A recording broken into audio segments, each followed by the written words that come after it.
Paano kung ma-fall ka na sa taong taken na?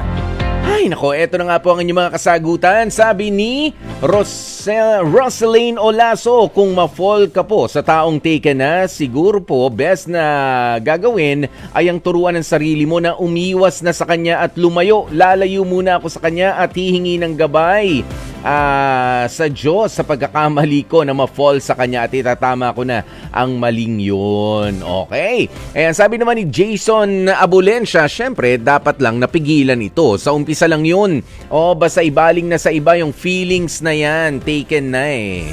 Ayan, si Tajendo, sabi niya, for me, isipin na ayaw kong isipin, di bali na lang. Wala akong pake kung gusto ng iba. Sila yon, bahala sila, buhay nila. Ang sungit!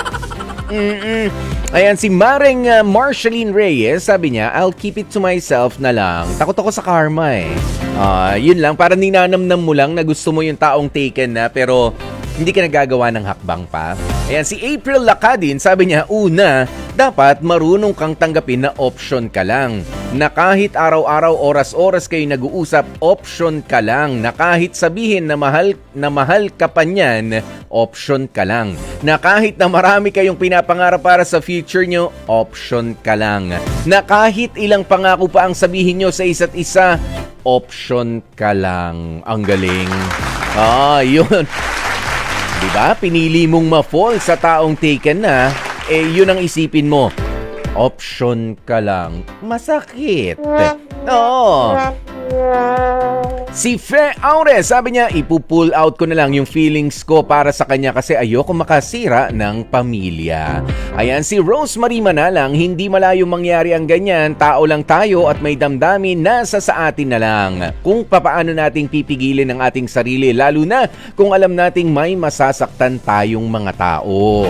Yan, si Fresh Vlog, sabi niya, kapag kahit na ma-fall ka, o ma-fall ako, isipin ko pa din yung magiging consequences nun sa buhay ko at sa buhay ng mapeperwisyo ko. Hindi sapat na mahal ko yung tao para sirain ko yung binubuo nilang relasyon.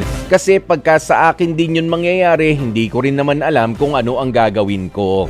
Kaya na dyan na nga po tayo manggagaling mga kapatid, ano?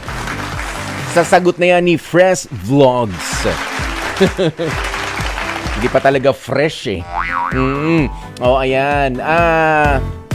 Ganun nga, no? Minsan talaga may mga bagay sa buhay natin, mga kapatid, na kailangan isipin nung, papaano kaya kung sa akin naman mangyari ito? Papaano kung behind my back ay meron palang dumidiskarte naman doon sa jowa ko? Ako yung inaagawan, ako yung mawawalan. Kaya mag-isip-isip ka, papaano kung ikaw nga ang ma-fall sa taong taken na? O ikaw yung inaagawan ng partner. O ganyan. Anong mararamdaman mo? Matatanggap mo ba yon? Kung hindi mo matatanggap, wag mo rin tanggapin yung feeling na ma-fall sa isang taong taken na.